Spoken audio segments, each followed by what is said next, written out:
Hello everyone, सभी को नमस्कार। मैं एम्स दिल्ली से रवि कुमार गुप्ता आपका बहुत-बहुत स्वागत करता हूं आपके अपने स्केलेटन नर्सिंग के इस ऑनलाइन प्लेटफॉर्म के ऊपर। गुड मॉर्निंग सभी को। आई होप सभी लोग आप अच्छे होंगे, आपकी तैयारियां बहुत अच्छी चल रही होगी।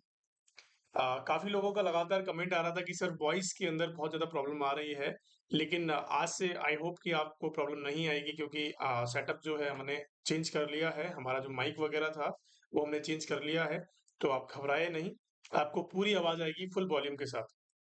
ठीक है बच्चों, चलिए आज के आपको पता है कि हम ईएसआईसी के लिए इंपॉर्टेंट सीरीज हमने चलाई है कुछ ये 15-20 दिनों के जो अब जो बचे हैं हमारे पास उन दिनों के अंदर हम एक रेगुलर एक सीरीज का पैटर्न आपके लिए लेके आए हैं जो कि रेगुलर रहने वाली है टिल द एग्जाम। ठीक है, वो सीरीज आपको पता है कि बहुत इंपॉर्टेंट होने वाली है। जैसा कि हमने नॉर्सेट के लिए चलाई थी, नॉर्सेट 6 जब हुआ था तो उसके लिए जो हमने सीरीज चलाई थी नॉर्सेट के लिए कुछ 10 से 15 क्लासेस हमने ली थी वहां पे, तो वो बच्चों के लिए बहुत कारगर साबित हुई हैं। इसी प्रकार आपके लिए ये भी बहुत ज़्यादा कारगर साबित होंगी। तो प्लीज़ देखते रहिएगा और वीडियो को अंत तक देखें ताकि हर क्वेश्चन आपको ईज़िली समझ में आए। ठीक है? आपको बिल्कुल भी शांत होके बैठ जाना है, किसी भी तरह की टेंशन नहीं लेनी है दिमाग के अंदर, ताकि ईज़िली हर एक क्वेश्चन का कॉन्सेप्ट आपको समझ में आ जाए। मैं जो कॉन्सेप्ट आपको बताऊँगा वो एकदम आपके दिमाग के अंदर फिट हो जाएगा। रिलैक्स होके बैठ जाएँ 1 घंटे के लिए, 50 मिनट या 1 घंटे की क्लास होने वाली है, बहुत ज़्यादा लंबी नहीं होगी, 8 से 10 क्वेश्चन इसके अंदर हम सॉल्व करेंगे, लेकिन 8 से 10 क्वेश्चंस के अंदर मैं आपको कम से कम 20 से 30 क्वेश्चंस इसके अंदर करवा दूँगा। ठीक है बच्चों? तो बिल्कुल ध्यान रखिएगा। चलिए आज की हर एक क्वेश्चन को ईज़िली पढ़ना है, आराम से पढ़ना है, ताकि कोई भी क्वेश्चन आपके निगाह से, आपकी गलती से गलत ना हो। ठीक है? चलिए, अगर नहीं आएगा तो मैं आपके लिए समझाऊँगा, डोंट वरी। सबसे पहला क्वेश्चन आपकी स्क्रीन पर ये रहा। क्या कह रहा है क्वेश्चन? देखो, ये क्वेश्चन जो है वो मेटाबॉलिक हमारा जो इलेक्ट्रोलाइट इम्बैलेंसेस है, जो आपने एसिड बेस इम्बैलेंस की मेरी क्लास अगर नहीं ली है तो प्लीज़ जाके देखें। वो बहुत ज़्यादा इंपॉर्टेंट क्लास है क्योंकि ये क्वेश्चन इस टॉपिक से 100% हर एग्ज़ाम में क्वेश्चन पूछे जाते हैं। मैं आपको वही टॉपिक यहाँ पे करवाऊँगा, वही क्वेश्चन्स आपको यहाँ पे करवाऊँगा, जो कि हमारे एग्ज़ाम के लिए इम्पोर्टेंट है बच्चों। जिससे मोस्ट जो इम्पोर्टेंट टॉपिक्स होते हैं ना, वही टॉपिक्स को यहाँ पे हम कवर करेंगे। चलिए, सबसे पहला क्वेश्चन आपकी स्क्रीन पर ये रहा। The nurse reviews a client the most recent blood gas. भैया एक नर्स है जिसने नर्स ने क्या किया है कि एबीजी की है, आर्टेरियल ब्लड गैस किया है, आर्टेरियल ब्लड गैस किया है एंड रिजल्ट उसका रिजल्ट जो आया है वो पीएच इतना आया है, पीएससीओ2 इतना है, ठीक है? और HCO3 इतना आया है, कितना आया है 21 मिली करंट पर लीटर आया है and based on the result, इस रिजल्ट के बेसिस पे the nurse determine that which acid base imbalance is present, कौन सा एसिड बेस इम्बैलेंस प्रेजेंट है। फटाफट से इसका आंसर करेंगे, बहुत ज्यादा इजी क्वेश्चन है, बहुत ज्यादा इजी क्वेश्चन है। अगर आप किसी बच्चे ने मेरी एसिड बेस बैलेंस पे एक क्लास ली है तो 100% इस क्वेश्चन का वो आंसर गलत नहीं करेगा और ना ही एग्जाम के अंदर आपका गलत होगा अगर आपने मेरी एक भी बार क्लास ली है तो।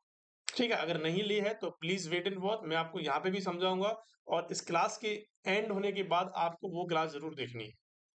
आगे बात समझ में? चलिए, सबसे पहली चीज तो हमें हमारे पास रिजल्ट दे रखा है, उसके बाद हमें बताया गया है ऑप्शंस के अंदर कि कंपनसेटेड मेटाबॉलिक एसिडोसिस होगा, कंपनसेटेड रेस्पिरेटरी एल्किलोसिस होगा एंड अनकंपनसेटेड रेस्पिरेटरी एसिडोसिस होगा एंड अनकंपनसेटेड मेटाबॉलिक एल्किलोसिस होगा। देखो, बहुत ज्यादा डिटेल में हम नहीं जाएंगे क्योंकि डिटेल में जाने का इतना समय नहीं होता है क्वेश्चन आंसर्स के अंदर। ठीक है, अब मैं आपको कुछ इंपॉर्टेंट चीजें बताऊंगा।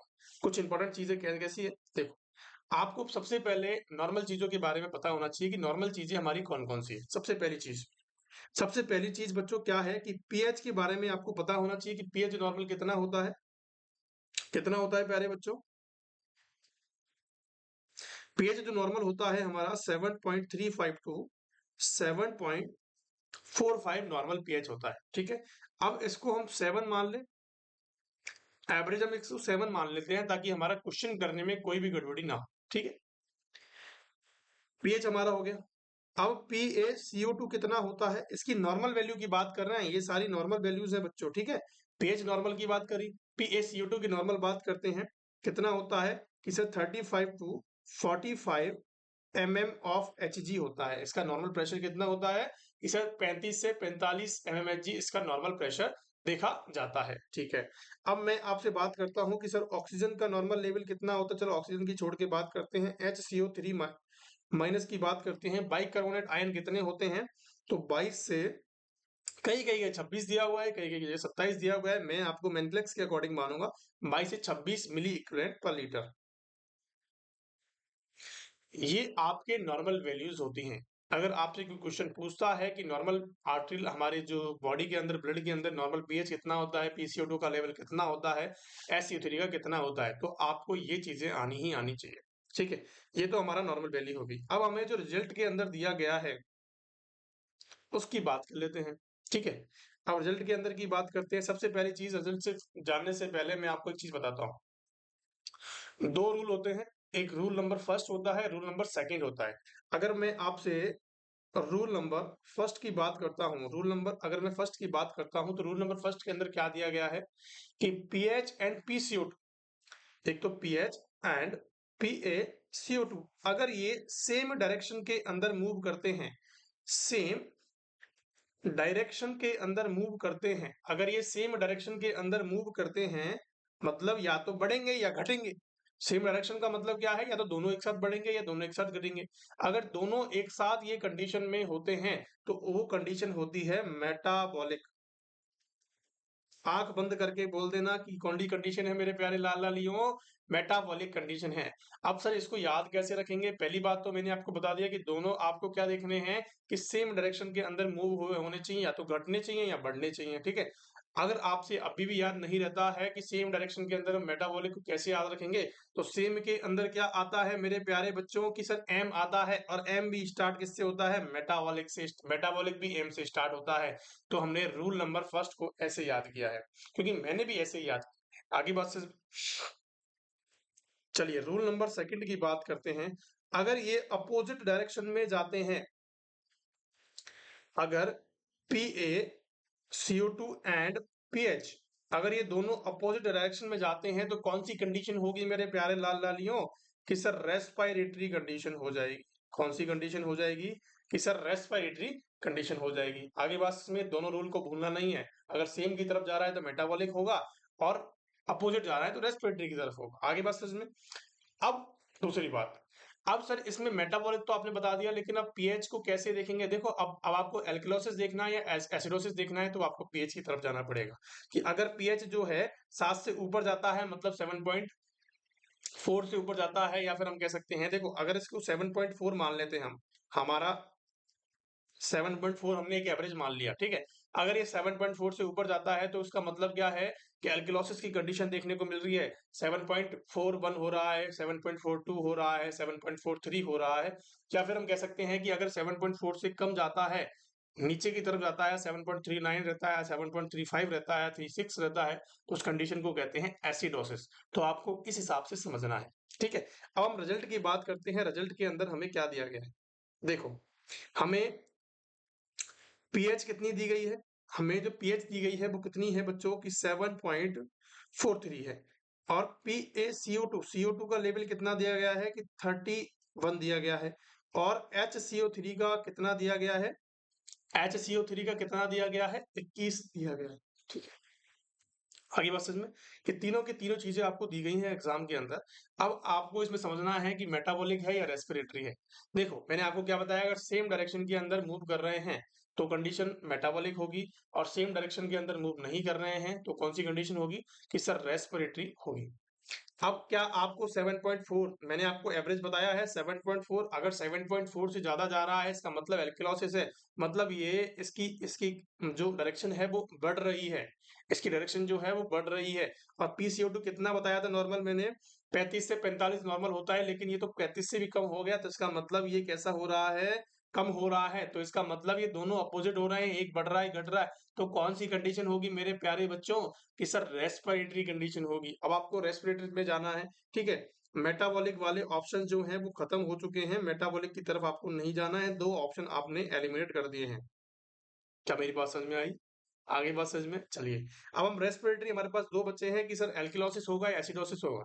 मैंने जब भी आपको बताया था कि 7.4 से ऊपर जाती है तो कौन सी कंडीशन होती है, कि सर एल्किलोसिस होती है। सिंपल सा फंडा है भाई, सिंपल सा फंडा है। तो एसिडोसिस भी गलत हो गया। इस कंडीशन के हिसाब से हमारा कौन सा आंसर आ गया, कि सर दो आंसर आ गया। दूसरा नंबर का जिसका भी आंसर सही था दिया जिसने, वो करेक्ट आंसर है बच्चों। आगे बात में अब तीन चीजें और होती है कि सर ये कंपनसेटेड, अनकंपनसेटेड और पार्शियल अनकंपनसेटेड क्या होता है। सबसे पहली बात, आपको मेरी पूरी लेक्चर देखना पड़ेगा, उसके लिए आपको जाना पड़ेगा एसेट बेस्ड बैलेंस के लेक्चर के अंदर, सारी चीजें आपको समझ में आ जाएगी। लेकिन फिर भी मैं आपको एक चीज यहाँ पे डेमो दे देता हूँ, एक वर्बली एक चीज बता देता हूँ। देख, अगर कंपनसेटेड, तीन चीजें होती हैं, कंपनसेटेड होता है, अनकंपनसेटेड होता है और पार्शियल कंपनसेटेड होता है। तीन चीजें होती हैं बच्चों। पार्शियल कंपनसेटेड होता है, आपको एग्जाम के अंदर मिलेगा, आपको अनकंपनसेटेड मिलेगा, आपको कंपनसेटेड मिलेगा। अब कंपनसेटेड की बात करते हैं तो इसके अंदर क्या होता है, इसके अंदर हमेशा पीएच नॉर्मल होगी, पीएच जो है वो नॉर्मल आपको देखने को मिलेगी। इसके अंदर हमेशा पीएच अब नॉर्मल होगी। कैसी होगी, अनकंपनसेटेड के अंदर पीएच नॉर्मल होगी, लेकिन दो वैल्यूज में क्या होगा, एक कोई भी सिमिलर हो सकती है, या तो पीसीओ2 सिमिलर, पीसीओ2 का लेवल जो है वो एक्चुअल हो, मतलब नॉर्मल लेवल हो, या फिर एचसीओ3 का नॉर्मल लेवल हो। ठीक है, पार्शियल अनकंपनसेटेड के अंदर तीनों के तीनों वैल्यूज, पीसीओ2 की वैल्यूज और एससीओ3 की वैल्यूज और पीएच की वैल्यूज अब नॉर्मल होगी, अब नॉर्मल ऑफ पीएच, एचसीओ3 और PaCO2, ये तीनों के तीनों वैल्यूज अगर अबनॉर्मल होती है तो उस कंडीशन के अंदर क्या देखने को मिलता है, पार्शियल अनकंपनसेटेड। अब आप अपने ही इसके अंदर देख लो कि पीएच की वैल्यू जो है वो नॉर्मल है, इसका मतलब कंपनसेटेड है, और आंसर में भी कंपनसेटेड ही बताया गया है बच्चों, आंसर में भी कंपनसेटेड ही बताया गया है। अगर अभी भी किसी की बात समझ में नहीं आई है तो एक बड़ा सा पत्थर लें, अपने शरीर में बांधें और कुएं में कूद जाए, और कुएं में कूद जाए। आगे बात समझ में, बहुत इजी तरीके से समझाया, इससे इजी वे किसी भी तरह का नहीं है। अगर आपको समझ में नहीं आया तो आप मेरा पूरा लेक्चर लेके देखें, आपको चीजें हूबहू बहू समझ में आ जाए। चलिए, एक ही क्वेश्चन में बहुत टाइम हो गया है, चलिए दूसरे क्वेश्चन की तरफ देखते हैं। A nurse is caring, a nurse is caring the patient caring the client with a nasogastric in attached with a low suction। देखो, एक लो सेक्शन होता है, एक हाई सेक्शन होता है, वो आपको पता है। लो सेक्शन के अंदर जो रीडिंग्स होती है वो 100 mmHg तक होती है, मतलब कि 100 तक प्रेशर होता है, उसके अंदर ज्यादा नहीं होता, क्योंकि मैंने अब रिसेंटली यूज किया है एक पेशेंट के ऊपर। ठीक है, लो सक्शन मशीन आपने अटैच कर रखी है, patient is caring for the nasogastric tube आप कर रहे हो, अटैच है, आप सक्शन कर रहे हो वहां से, तो विच acid base order most likely occur in the client, client के अंदर क्या बचेगा। देखो सिंपल सी बात है, आपने एनजी ट्यूब डाल रखी है पेशेंट के पेट के अंदर, एनजी ट्यूब कहाँ डलती है, हमारे स्टमक के अंदर डलती है। कहाँ डलती है कि भैया, स्टमक के अंदर हम क्या डालते हैं, एनजी ट्यूब डालते हैं, और स्टमक के, चलो स्टमक के अंदर आपने एनजी ट्यूब डाल दी। अब स्टमक के अंदर कौन सा आयन होता है कि सर HCl होता है, हाइड्रोक्लोराइड होता है। हाइड्रोक्लोराइड का जो हम कह सकते हैं कि उसका जो वातावरण होता है, या फिर हम उसके कह सकते हैं कि उसकी प्रवृत्ति क्या होती है, उसकी जो प्रवृत्ति होती है वो कैसी होती है मेरे प्यारे बच्चों, एसिड होती है। कैसी होती है, एसिड होती है। और सक्शन काम क्या कर रहा है, सक्शन का काम होता है बाहर निकालना, मतलब नेगेटिव प्रेशर के साथ उस चीज को खींच लेना। तो अब आप सक्शन लगाओगे तो वो एसिड क्या करेगा, खींच लेगा, और एसिड कहाँ आ जाएगा, पूरा बाहर आ जाएगा, मतलब कि आउट ऑफ बॉडी आ जाएगा। मतलब स्टमक से आपने पूरा एसिड खींच के बाहर निकाल लिया। क्वेश्चन में यही पूछा गया है कि पेशेंट के अंदर क्या बचेगा। अब आपने एसिड तो बाहर निकाल लिया, तो क्या बचेगा मेरे प्यारे बच्चों, एल्किलोसिस बचेगा। बचेगा या नहीं बचेगा, सिंपल सा सिंपल सा सवाल है, ऐसे ही क्वेश्चन सीएसआईसी के अंदर पूछे जाते हैं। आगे बात समझ में, अब आपने एल्किलोसिस तो देख ही लिया, एसिडोसिस तो आपने हटा दिया, चलो ये हटा दो, एसिडोसिस फिर हटा दिया आपने। अब एल्किलोसिस रेस्पिरेटरी होगा या मेटाबॉलिक होगा। देखो सिंपल सी बात है, इसके अंदर किसी भी पीसीओ2 की बात नहीं करी गई है, तो रेस्पिरेटरी नहीं होगा। ये कौन सा कंडीशन होगी बच्चों, मेटाबॉलिक एल्किलोसिस आपको देखने को मिलेगा। जनरल सी बात है, जनरल कंडीशंस में देखी गई। अब एक क्वेश्चन और मैं अपनी तरफ से पूछता हूँ। मैंने पिछली क्लास के अंदर ईसीसी की जो क्वेश्चन सीरीज चल रही है, पिछली क्लास जो फर्स्ट क्लास थी मेरी, उसके अंदर मैंने आपको बताया था कि मिलर अवार्ड ट्यूब, वो भी एनजी ट्यूब का ही प्रकार होता है, जिसको अंदर हम डीकम्प्रेशन के अंदर यूज करते हैं, या कोई ऑब्स्ट्रक्शन हो जाता है उसके अंदर यूज करते हैं। अगर किसी पेशेंट के अंदर आपने मिलर अवॉर्ड ट्यूब को डाला हुआ है, मिलर अवॉर्ड ट्यूब कहाँ डलती है? जनरली इंटेस्टाइन के अंदर डलती है, और आप क्या कर रहे हो? उसे सक्शन कर रहे हो, तो आप क्या निकालोगे वहां से? और वहां का इंटेस्टाइन का जो एनवायरमेंट होता है बच्चों, कैसा होता है? एल्केलाइन होता है। कैसा होता है? एल्केलाइन होता है। अगर आपसे वहां से एल्कलॉसिस निकाल देते हो, एल्कलाइन वाला जो मटेरियल है वो बाहर निकाल देते हो, तो कौन सा मटेरियल बचता है वहां पे? तो आपको बोलना है कि हमेशा क्या होगा? मेटाबॉलिक एसिडोसिस की कंडीशन आपको देखने को मिलेगी पेशेंट के अंदर। बहुत सिंपल सवाल है। अगर मिलर अवॉर्ड ट्यूब के क्वेश्चन आता है कि आपने लो सक्शन मशीन से मिलर अवॉर्ड ट्यूब को क्या कर रखा है?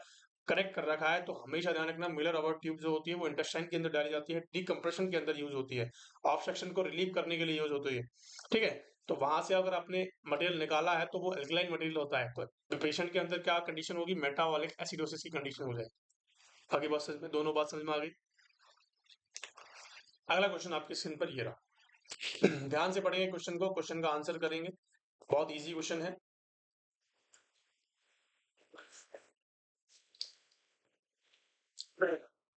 बताएंगे फटाफट से। An emergency department, the nurse an emergency department, the nurse prepares or treat the child with the acetaminophen overdose। Question कह रहा है कि एक इमरजेंसी डिपार्टमेंट में एक नर्स है जो कि प्रिपेयर कर रही है ट्रीटमेंट, किसके लिए? चाइल्ड के लिए, विद द एसिटोमिनाफिन ट्रीटमेंट, मतलब कि ट्रीट करने के लिए एसिटोमिनाफिन की ओवरडोज हो चुकी है। एसिटोमिनाफिन, पहली बात तो आपको ये आना चाहिए कि एसिटोमिनाफिन क्या है। एक नॉन ऑपोइड एनाल्जेसिक्स है। क्या है? नॉन ऑपोइड एनाल्जेसिक है। तो ठीक है, जैसे मैं आपसे बात करूं कि पीसीएम होता है, पैरासिटामोल आपने खाया होगा, तो वही टाइप का कंडीशन इसके अंदर देखी जाती है, सेम हम कह सकते हैं। ठीक है, the nurse reviews the physician prescription expecting, मतलब कि एक नर्स जो है, आप एक नर्सिंग ऑफिसर हो एम्स के अंदर, आपको सिनेरियो के अंदर घुसना है। सबसे पहली चीज, क्वेश्चन आपने पढ़ लिया, आपको एक सिनेरियो के अंदर घुसना है। आप इमरजेंसी डिपार्टमेंट के अंदर एक नर्सिंग ऑफिसर हो एम्स के अंदर। ठीक है, आपके पास कोई पेशेंट आता है जिसने पीसीएम बहुत ज्यादा खाली है, बहुत ज्यादा खाली है। ठीक है, आपके पास एक प्रिस्क्रिप्शन आता है डॉक्टर का कि आपको ये ड्रग देनी है, तो आप क्या उसके अंदर लिखा देखना चाहते हैं कि डॉक्टर ने क्या लिखा होगा? आपकी नॉलेज भी तो होगी भाई, आप भी तो यहाँ पे एम्स में पढ़ के आए हो, ऐसे तो नहीं आए हो झोला छाप की तरह, तो आपको भी कुछ ना कुछ नॉलेज होगी। तो उस हिसाब से, आपकी नॉलेज के हिसाब से आप क्या चाहते हो कि प्रिस्क्रिप्शन के अंदर डॉक्टर ने क्या लिखा है? क्या चाहते हो बताओ? देखो सिंपल सी बात है, जब भी किसी चीज की ओवरडोज होती है तो हम उसका एंटीडोट देते हैं। क्या देते हैं बच्चों? एंटीडोट देते हैं। जैसे हम आटा लगाते हैं, जैसे हम आटा लगाते हैं तो पानी ज्यादा हो जाता है आटे के अंदर। जब आटा हम गूंथते हैं तो पानी उसके अंदर ज्यादा हो जाता है। जब ज्यादा हो जाता है तो हम उसका एंटीडोट क्या डालते हैं? और आटा डाल देते हैं उसके अंदर, ताकि नॉर्मलाइज हो जाए चीजें। हो जाए नहीं हो जाए, वैसे ही क्या होता है किसी भी चीज की ड्रग ड्रग एडिक्शन के अंदर या ड्रग ओवरडोज के अंदर, हम पेशेंट खा लेता है, जबरदस्ती खा लेता है, मरने के पर्पज से खा लेता है, कुछ भी खा लेता है, कुछ भी पर्पज से खा लेता है। जब उसकी बॉडी के अंदर ओवरडोज हो जाती है तो उस कंडीशन को नॉर्मलाइज करने के लिए हम एंटीडोट देते हैं। एंटीडोट देते हैं, उस एंटीडोट का नाम यहाँ पे पूछा गया है कि एसिटोमिनोफेन का एंटीडोट क्या होता है। अब आपको अगर आता है तो आप आंसर कर दोगे, नहीं तो आपको एलिमिनेशन वाला मेथड जो है वो आपको यूज करना है। आप सभी को पता है कि जो प्रोटामाइन सल्फेट होता है मेरे प्यारे लाल लालियों, प्रोटामाइन जो सल्फेट होता है वो किसका एंटीडोट होता है? किसका होता है? हेपेरिन का होता है। प्रोटामाइन सल्फेट का जो एंटीडोट होता है वो हेपेरिन होता है, और हेपेरिन का प्रोटामाइन, हेपेरिन का प्रोटामाइन होता है। ठीक है, आगे बात समझ में। अब ये जो सक्समियर होता है वो लेड पॉइजनिंग का होता है। ठीक है, इसके अंदर हम क्या लेते हैं? लेड पॉइजनिंग, जिसकी जिसी किसी पेशेंट को क्या हो जाता है? लेड की पॉइजनिंग हो जाती है। लेड पॉइजनिंग के अंदर हम क्या देते हैं मेरे प्यारे बच्चों? लेड पॉइजनिंग के अंदर हम क्या देते हैं? सक्समियर कैमिट देते हैं। सक्समियर कैमिट, लेड पॉइजनिंग अगर किसी पेशेंट को होती है तो उसका एंटीडोट होता है सक्समियर। ठीक है बच्चों, विटामिन के, विटामिन के को क्या बोलते हैं? फैटोनाडिन। फैटोनाडिन भी इसको नाम से जाना जाता है, लेकिन आपको क्या करना है? विटामिन के का जो एंटीडोट होता है वो क्या होता है मेरे प्यारे लाल लालियों? कि सर वॉरफेरिन होता है। क्या होता है? कि सर वॉरफेरिन होता है। होता है या नहीं होता है? विटामिन के का इंजेक्शन कब लगाया जाता है? जैसे ही बच्चा जन्म होता है, जन्म के तुरंत बाद इसको लगाया जाता है। विटामिन के का इंजेक्शन देते हैं नहीं देते हैं? बिल्कुल देते हैं सर। ठीक है। हम मुझे ये बताएंगे कि वारफेरिन जो होता है, वारफेरिन का एंटीडोट क्या होता है? विटामिन के होता है। और विटामिन के का एंटीडोट क्या होता है? वारफेरिन होता है। ये एंटीडोट जो होते हैं बहुत इंपॉर्टेंट होते हैं। अब जो म्यूकोमिस्ट होता है, म्यूकोमिस्ट या फिर हम कह सकते हैं N acetyl cysteine. N acetyl cysteine किसका होता है बच्चों? हमारे एसिटोमिनाफेन का होता है। या फिर हम कह सकते हैं पीसीएम का एंटीडोट भी कौन सा होता है? एन एसिटाइल सिस्टीन होता है। क्या मेरी बात समझ में आ गई? म्यूकोमिस्ट के नाम से जाना जाता है। इसका रेस्प्यूल्स भी आते हैं, जैसे नेबुलाइजेशन हम करवाते हैं, डेओलिन का होता है, वीडियोकॉर्ड का होता है, और हम कह सकते हैं कि हमारे साल्बुटामॉल का जब हम, आपने देखा होगा भाप लगाते हैं पेशेंट को, तो हम भाप भी लगा सकते हैं। इसके जो म्यूकोमिस्ट आते हैं, इसके रेस्प्यूल्स भी आते हैं, उनको बोलते हैं रेस्प्यूल्स। रेस्प्यूल, उसको बोलते हैं रेस्प्यूल्स। आगे बात समझ में? तो आपको किसी भी तरह का कोई कंफ्यूजन तो नहीं है यहाँ तक? देखो, चारों का आंसर मैंने आपको बताया है। प्रोटामाइन सल्फेट का क्या होता है? हेपेरिन होता है। हेपेरिन का प्रोटामाइन सल्फेट होता है। वारफेरिन का विटामिन के होता है। लेड पॉइजनिंग का क्या होता है? सक्समियर कैमेट होता है। और एन एसिटाइलसिस्टीन किसका होता है? पीसीएम का होता है या एसिटोमिनाफेन का होता है। देखो, घुमाने के लिए आपको क्वेश्चन में थोड़ी सी चीजें दी जाएगी, तो लेकिन आपको घूमना नहीं है, आपको चीजें बिल्कुल बरकरार रखनी है अपने उसके अंदर। ठीक है, चलिए क्वेश्चन नंबर, अगला क्वेश्चन नंबर आपकी स्क्रीन पर ये रहा। क्वेश्चन नंबर क्या कहता है कि एक client with a burn injury, एक क्लाइंट है जो कि बर्न इंजरी के साथ है, and receive the prescription the regular diet. एक बर्न का पेशेंट है, ठीक है। अब बर्न के पेशेंट के अंदर कौन कौन सी चीजें होंगी? सबसे पहली चीज तो इसके अंदर क्या होगा? सॉरी, मसल क्या हो जाएगी? मसल जल जाएगी, खुली मसल लॉस होगा। क्या होगा? मसल लॉस होता है। मेनली क्या होता है कि मसल्स का लॉस होता है, फैट का लॉस होता है। ठीक है, मसल मास जो होता है बर्न वाले पेशेंट के अंदर क्या होता है? लॉस हो जाता है। अब क्या हो रहा है कि receive the prescription of the regular diet. एक बर्न वाला पेशेंट है, उसको एक रेगुलर डाइट के लिए हम क्या करना है? प्रिस्क्रिप्शन देना है। And which of the best meal the nurse provide, उसके लिए सबसे बेस्ट मील क्या होगी? क्वेश्चन बहुत बार पूछा गया है, इंपॉर्टेंट है। बर्न वाले पेशेंट से अंदर क्वेश्चन जरूर आता है। बर्न के अंदर एक पेशेंट का बर्न से एक क्वेश्चन जरूर आता है। एक से क्या, दो भी क्वेश्चन आ सकते हैं, बहुत इंपॉर्टेंट टॉपिक है।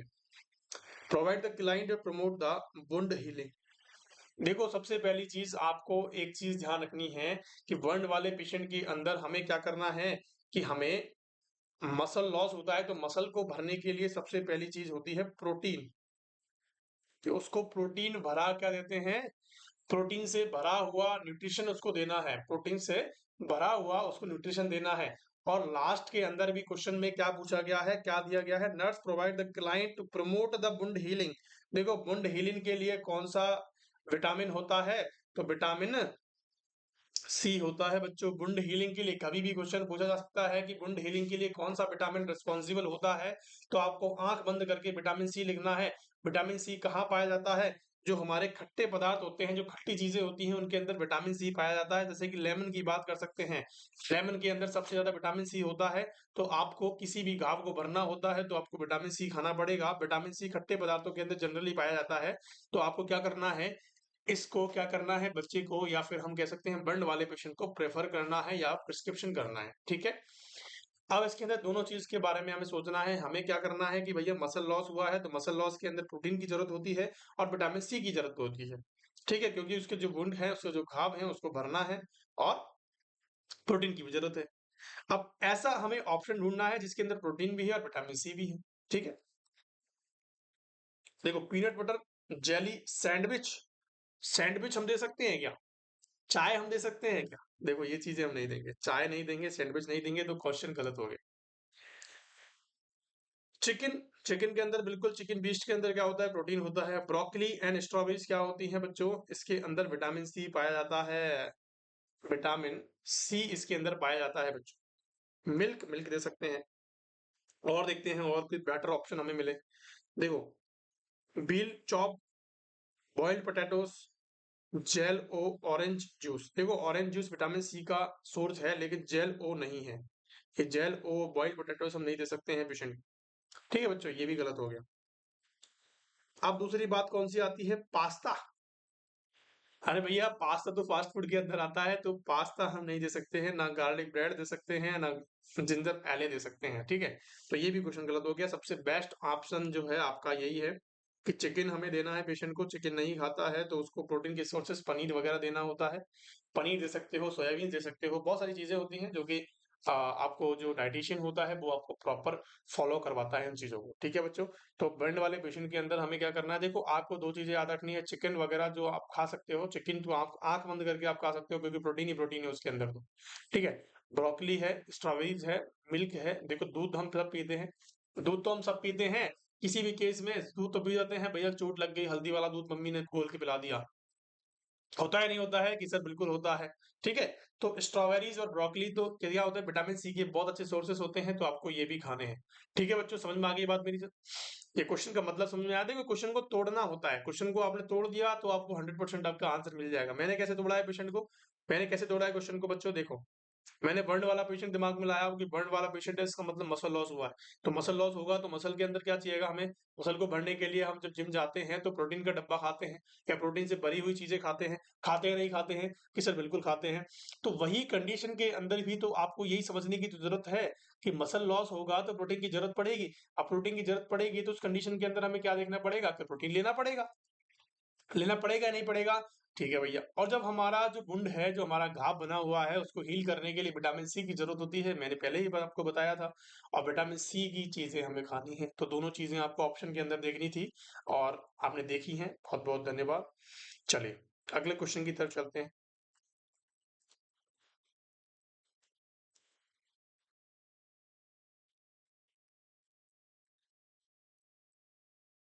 क्वेश्चन थोड़े टेढ़े मेढ़े हो चुके हैं, ठीक है, कोई बात नहीं, लेकिन हम टेढ़े मेढ़े नहीं होने देंगे, टेंशन मत लीजिए।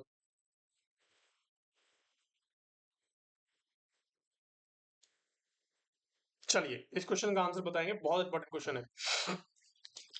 एक अडल्ट एक अडल्ट है client with the undergone with lumbar puncture. देखो लंबर पंक्चर का टॉपिक बहुत इंपॉर्टेंट है, अगर किसी ने नहीं लिया है तो प्लीज जाके देखें, बहुत ज्यादा इंपॉर्टेंट है। ऐसे ऐसे छोटे छोटे क्वेश्चन यहाँ से बनते हैं और 100% ईएसआईसी के लिए, ईएसआईसी के लिए इसमें से कम 2 से 3 क्वेश्चन पूछे जाने वाले हैं। इस बात को गांठ बांध लेना, लंबर पंक्चर का टॉपिक नहीं पढ़ेंगे ना तो आप फेल हो जाओगे, ध्यान रखना।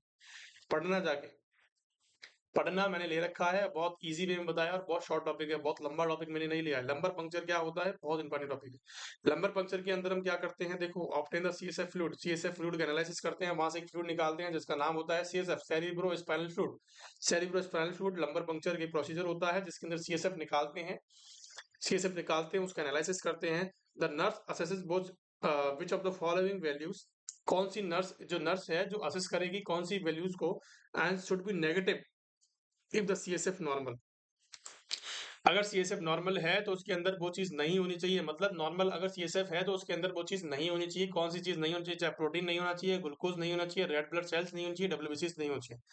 सबसे पहली बात, सीएसएफ इज एक बहुत इंपॉर्टेंट टॉपिक है, इसके बारे में मैं आपको थोड़ा सा बता देता हूँ। देखो लंबर जो पंक्चर होता है ना प्यारे बच्चों, लंबर पंक्चर को हम स्पाइनल टैप के नाम से भी जानते हैं, बहुत बार क्वेश्चन आया है स्पाइनल टैप के नाम पे। ठीक है, ये दोनों चीजें मैंने आपको बता दी। लंबर पंक्चर के अंदर हम क्या करते हैं कि इसके अंदर एक होलो निडल लेते हैं। हमने क्या ली, एक होलो निडल, मतलब कि एक बारीक सी निडल ली, होलो मतलब कि तो आरम पार कैसी है, एकदम सीधी है, या फिर हम कह सकते हैं उसके अंदर एक होल है, खोखली है, हम कह सकते हैं। होलो निडल ली, होलो निडल को इंसर्ट करते हैं, इंसर्ट इन द सब अरेकेनॉइड,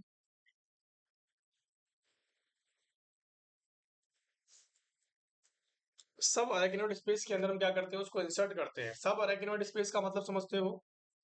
नहीं समझते हो तो प्लीज जाके देखें, बहुत लेंथी टॉपिक है, इसके बारे में मैं आपको नहीं यहाँ पे नहीं बताऊंगा क्योंकि मैंने ऑलरेडी आपको बता रखा है, प्लीज जाके देखें, इंपॉर्टेंट टॉपिक है। ठीक है, आपने सब अरेकेनोइड स्पेस के अंदर क्या किया है, उसको इंसर्ट किया है, किस लेवल पे करते हैं, क्वेश्चन यहाँ से बनता है, कौन सा लेवल होता है स्पाइनल कॉर्ड का,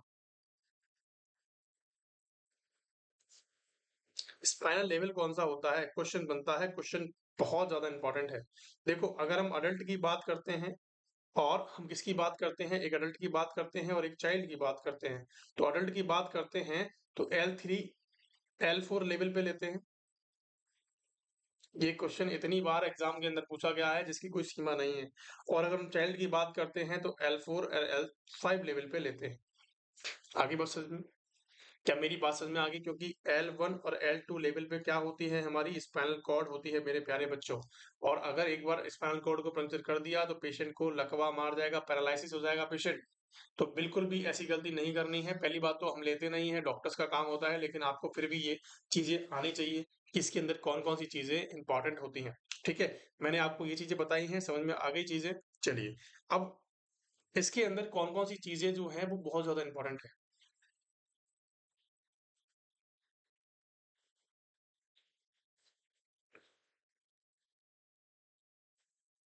ठीक है, देखो, जब भी आप सीएसएफ को निकालते हो, देखो अब इसके अंदर पोजीशन की बात होती है। पोजीशन की इंपॉर्टेंट क्वेश्चंस होते हैं कि इसके अंदर पोजीशन कौन सी देते हैं। जब भी हम प्रोसीजर करते हैं तो पोजीशन कौन सी देते हैं, तो आपको बताना है शी शेप्ड फीटल एटीट्यूड और साइड लाइन पोजीशन देते हैं।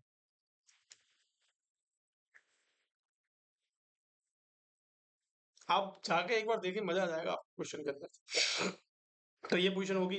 अब जब हम प्रोसीजर कर लेते हैं तो आफ्टर प्रोसीजर कौन सी पोजीशन देते हैं? आफ्टर प्रोसीजर कौन सी पोजीशन देते हैं बच्चों? तो फ्लैट पोजीशन देते हैं। कौन सी पोजीशन देते हैं? या फिर हम कह सकते हैं सुपाइन विदाउट पिलो। आपको पिलो नहीं देना है पेशेंट को, नहीं तो उसको हेडेक हो जाएगा, कॉन्ट्राइंडिकेशन होता है इसका। इसको नहीं करते हैं, कब नहीं करते हैं? इसको कब नहीं करते हैं? जब पेशेंट का आईसीपी बड़ा होता है, इंट्राकाइनल प्रेशर जब पेशेंट का बड़ा हुआ होता है तो इसको कंडक्ट नहीं करते हैं। आगे बात समझ में। अब इसके अंदर कौन कौन सी चीजें होती हैं, जैसे ही आपने सीएसएफ को बाहर निकाला, सीएसएफ का एनालिसिस आप करते हो तो इसके अंदर कौन कौन सी चीजें होती हैं। देखो, प्रोटीन होता है इसके अंदर, प्रोटीन होता है, और क्या होता है इसके अंदर? ग्लूकोज होता है। ठीक है, इसके अंदर क्या होता है? डब्ल्यूबीसीज होती हैं। ठीक है, और इसके अंदर क्लोराइड होता है। ये चार चीजें इसके अंदर पाई जाती हैं। अगर चौथी से अलावा पांच ही चीजें इसके अंदर पाई जा रही है तो वो कंडीशन कैसी है? वो कंडीशन रॉन्ग है। और बच्चों, इसके बारे में क्वेश्चन के अंदर मैंने आपको बताया हुआ है कि इसके अंदर कौन कौन सी चीजें होती हैं। इंपॉर्टेंट चीजें हैं, इंपॉर्टेंट सवाल हैं, आपको बिल्कुल भी इसके अंदर घबराना नहीं है, क्योंकि चीजें जो मैंने आपको बताई हैं वो इंपॉर्टेंट है। क्या मेरी बात समझ में आ गई आपको?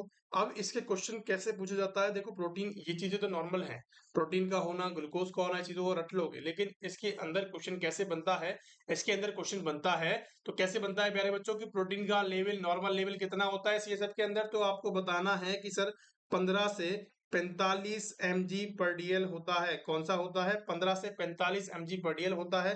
ग्लूकोज की बात करें तो कितना होता है? 50 से 80, या फिर हम कह सकते हैं कि 45 से 75 भी होता है। कितना होता है?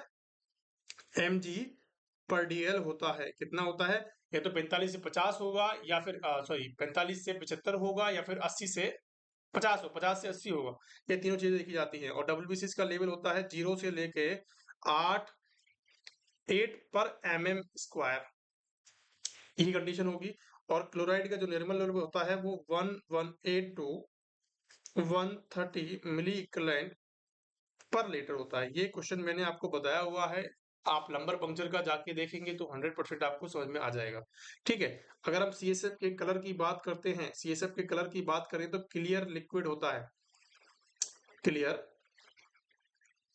क्लियर फ्लूइड होता है। समझ में आ गई बात?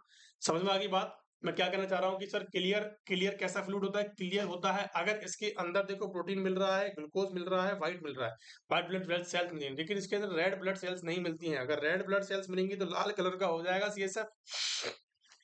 कैसा हो जाएगा? पिंक कलर का, लाल कलर का देखने को मिलेगा। तो इसके अंदर क्या चीज नहीं होती है मेरे प्यारे लाल लालियों? क्या चीज नहीं होती है बच्चों? कि सर इसके अंदर रेड ब्लड सेल्स नहीं होती।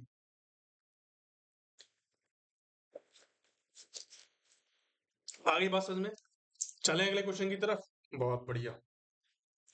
और लंबर पंक्चर का टॉपिक बहुत इंपॉर्टेंट है, क्वेश्चन को जाके देखें, क्वेश्चन को समझें। अगर नहीं समझ में आया तो मेरा पूरा लेक्चर लगे। ठीक है, और आप हमारे सपोर्टिव नंबर्स पे भी कॉल कर सकते हो, मैसेज कर सकते हो, वहां से व्हाट्सएप नंबर पे जुड़ सकते हो। व्हाट्सएप जो चैनल हम उसका नंबर है 9057064291।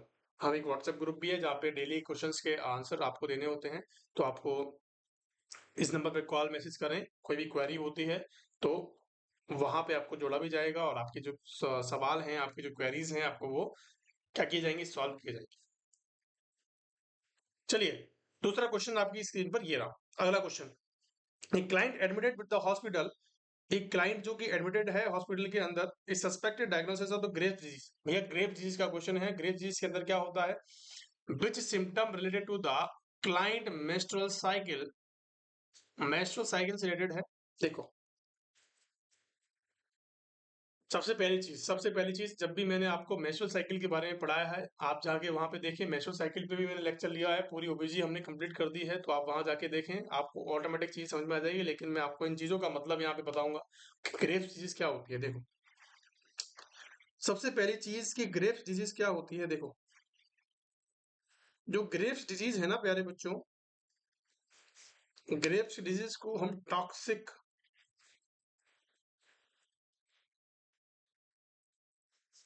डिफ्यूज गोइटर के नाम से जानते हैं। क्या बोलते हैं इसको, टॉक्सिक डिफ्यूज गोइटर के नाम से जानते हैं। और एक ऐसी कंडीशन होती है, हाइपर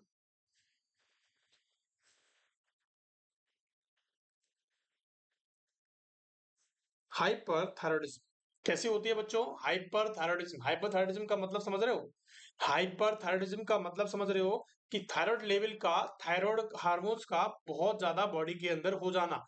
हाइपरथायरॉयडिज्म जब भी होता है बॉडी के अंदर, तो कौन सी कंडीशन मेंस्ट्रुअल साइकिल पे इफेक्ट करती है। देखो कौन सी कंडीशन होगी, ये इफेक्ट करता है मेंस्ट्रुअल साइकिल पे, जो वुमेन्स की।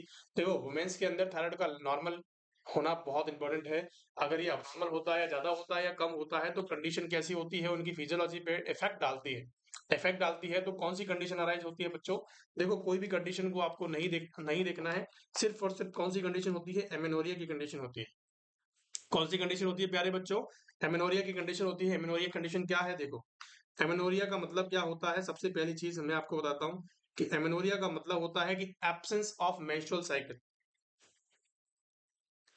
Absence of menstrual cycle. ठीक है, कि मेंस्ट्रुअल साइकिल का एब्सेंस हो जाना क्या कहलाता है, एमेनोरिया कहलाता है। दूसरी चीज कौन सा है, देखो मीनो और मेट्रोरेजिया। मीनो और मेट्रोरेजिया के अंदर दोनों चीजें क्या हैं, दोनों चीजें सिमिलर है, लेकिन एक चीज का क्या है, इसके अंदर डिफरेंस है।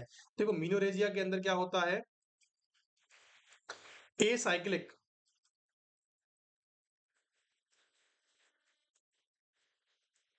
ए साइक्लिक ब्लीडिंग होती है, बट काउंटेबल होती है। समझ में बात, मतलब इस वाली मेंस्ट्रुअल साइकिल को आप काउंट कर सकते हैं। ये कैसी होती है, ए साइक्लिक होती है, लेकिन कैसी होती है प्यारे बच्चों, काउंटेबल होती है। नंबर थर्ड, जो मेट्रोरेजिया है बच्चों, वो कैसी होती है, ए साइक्लिक होती है, लेकिन वो काउंटेबल, नॉन काउंटेबल होती है। वो इतनी फास्ट आएगी जैसे मेट्रो दमादम रुकती जाती है ना, हर स्टेशन पे रुकती है, तो आप काउंट नहीं कर सकते हो कि कितने स्टेशन जा चुके हैं, आप उसको काउंट नहीं कर पाओगे। इसीलिए हम कहते हैं मेट्रो रेजिया। आगे मेरी बात समझ में, मेट्रो रेजिया, तो मेट्रो से आप याद रख सकते हो कि मेट्रो जो है वो हर स्टेशन पे रुकती जाती है, तो हम उसको काउंट नहीं कर पाते हैं, इसीलिए उसका नाम रखा गया है मेट्रो रेजिया। आगे बात समझ में, वो नॉन काउंटेबल होती है, साइक्लिक ब्रीडिंग होती है, कभी भी ब्रीडिंग हो सकती है। आगे बात समझ में, नंबर चौथा चौथा क्या है, डिसमेनोरिया। डिसमेनोरिया का मतलब होता है पेनफुल मेंस्ट्रुअल साइकिल। ये जनरली कंडीशन होती है, और पेनफुल मेंस्ट्रुअल साइकिल को हम क्या बोलते हैं, मोस्ट कॉमन। देखो डिसमेनोरिया को हम बोलते हैं, क्वेश्चन बना हुआ है, क्वेश्चन आया हुआ है कि मोस्ट कॉमन गायनेकोलॉजिकल प्रॉब्लम कौन सी है, तो डिसमेनोरिया है।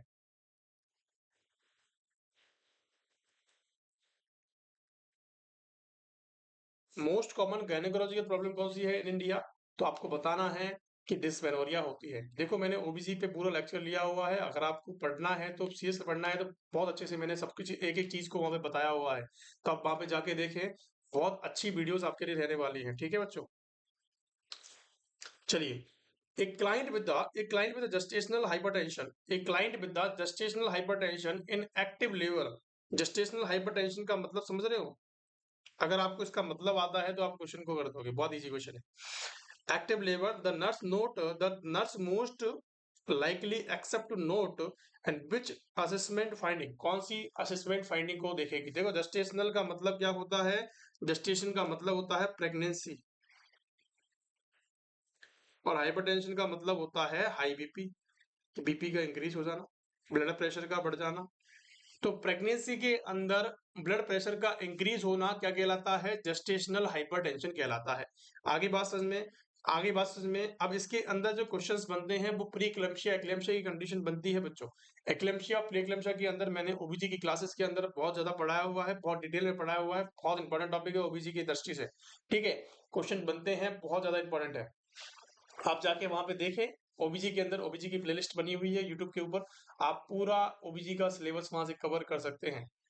आगे बात समझ में, किसी भी यूट्यूब चैनल पे पूरा सिलेबस आपको नहीं मिलेगा, लेकिन हमारे चैनल पे क्या मिलेगा आपको, पूरा सिलेबस जो है हर चीज का आपको सिलेबस मिलेगा। फंडामेंटल कंप्लीट हो गई है, ओबीजी कंप्लीट हो गई है, जितने भी मैंने हाई हील टॉपिक्स पढ़ा रखे हैं इतने इंपॉर्टेंट है कि आप सोच नहीं सकते हो।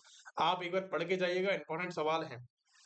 ठीक है, अब इसके अंदर क्या बढ़ रहा है, बीपी बढ़ रहा है। बीपी कितना होता है बच्चों, 140 से ज्यादा हो जाता है, 140 सिस्टोलिक से ज्यादा हो जाएगा, 90 से ज्यादा किसका हो जाएगा, 90/140 अगर आता है, इससे ज्यादा आता है तो उसकी कंडीशन कौन सी होती है, जेस्टेशनल हाइपरटेंशन की होती है। अब हाइपरटेंशन की बात कर रहे हैं तो ब्लड प्रेशर ही बढ़ेगा, यूनिट आउटपुट थोड़ी बढ़ेगा। अगर आप हाइपरटेंशन की बात कर रहे हैं तो ब्लड प्रेशर ही बढ़ेगा, यूनिट आउटपुट थोड़ी बढ़ेगा। नहीं बढ़ेगा ना, नहीं बढ़ेगा ना भाई। चलिए अगला क्वेश्चन आपकी स्क्रीन पर ये रहा, क्वेश्चन को समझे। A nurse has a prescription to administer hydroxygen. A nurse has prescription to administer hydroxygen, है ना, Pistrel. A client to the client by the intramuscular route. Question क्या है, क्वेश्चन को समझे। क्वेश्चन क्या है, क्वेश्चन को समझे कि एक नर्स है जो कि प्रिस्क्रिप्शन दे रही है, प्रिस्क्रिप्शन के अंदर क्या देखने को मिल रहा है, एडमिशन कर रही है हाइड्रोक्सीजीन को। A nurse prescription to admission the hydroxyzine to the client and intramuscular. देखो हाइड्रोक्सीजीन जो इसकी जो इंजेक्शन होता है वो किसके लिए कहते हैं, रिलीफ इन एंजाइटी, एंजाइटी के रिलीफ के अंदर काम आता है। क्या आता है बच्चों, एंजाइटी के रिलीफ के अंदर काम आता है। तो एक नर्स है जो प्रिस्क्रिप्शन ले रही है किस चीज का, हाइड्रोक्सीजीन का, इंट्रामस्कुलर उसको लगा रही है, and before admission the medication the nurse tells the client that, कौन सी कंडीशन वो बताएगी, कौन सी कंडीशन बताएगी। देखो हाइड्रोक्सीजीन का जो इंजेक्शन होता है वो कैसा होता है, हाइपोटोनिक होता है, मतलब गाढ़ा होता है, हाइपोटोनिक मतलब गाढ़ा होता है। ठीक है, एक्सेसिव सलाइवेशन करेगा नहीं भैया, सलाइवेशन नहीं करेगा, ये ड्राई माउथ करता है। क्या करता है, ये ड्राई माउथ करता है। इसके सारे सिम्टम्स की बात करें तो हाइड्रोक्सीन जो होता है वो ड्राई माउथ करने का काम करता है, तो सलाइवेशन नहीं होगा, गलत हो गया answer. And this will be painful, देखो पेनफुल तो होगा ही क्योंकि हाइपोटोनिक है। क्या होगा बच्चों, क्योंकि पेनफुल क्यों होगा, क्योंकि हाइपोटोनिक है, क्योंकि गाढ़ा है। अब गाढ़ा है तो क्या हो जाएगा, पेनफुल होगा। And there will be the relief in the nausea with the 5 minutes, क्योंकि एंटीमेटिक भी होता है, relief in anxiety and antiemetic, ध्यान रखना इस चीज का।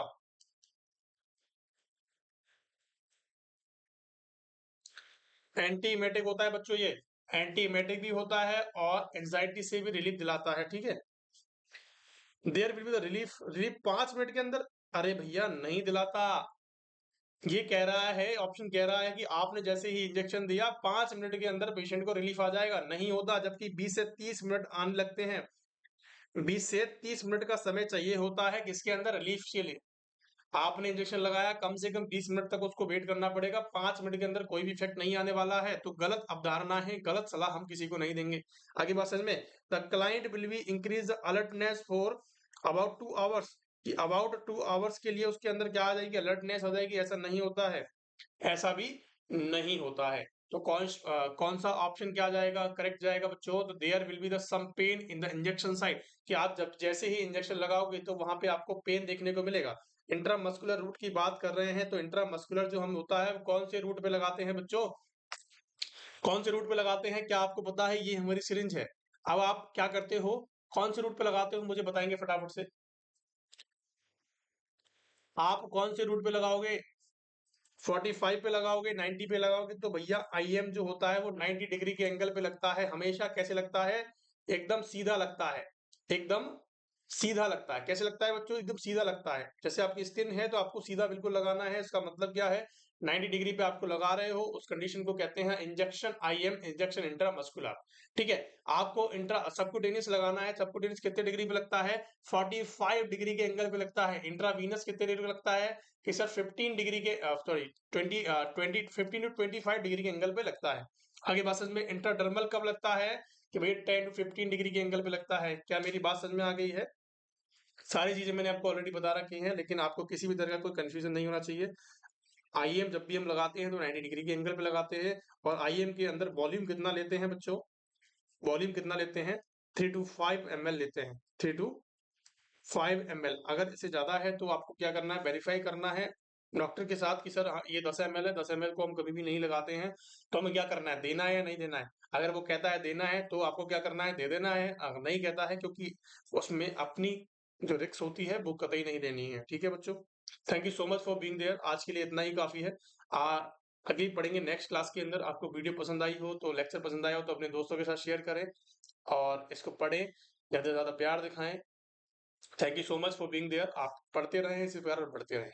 Thank you so much. कोई भी डाउट होता है तो आप हमारे सपोर्टिव नंबर्स पे कॉल करो और वहां से व्हाट्सएप चैनल पे जोड़ो, ताकि इजीली आपको क्वेश्चन आंसर्स की जो अपडेट है वो मिलती रहे।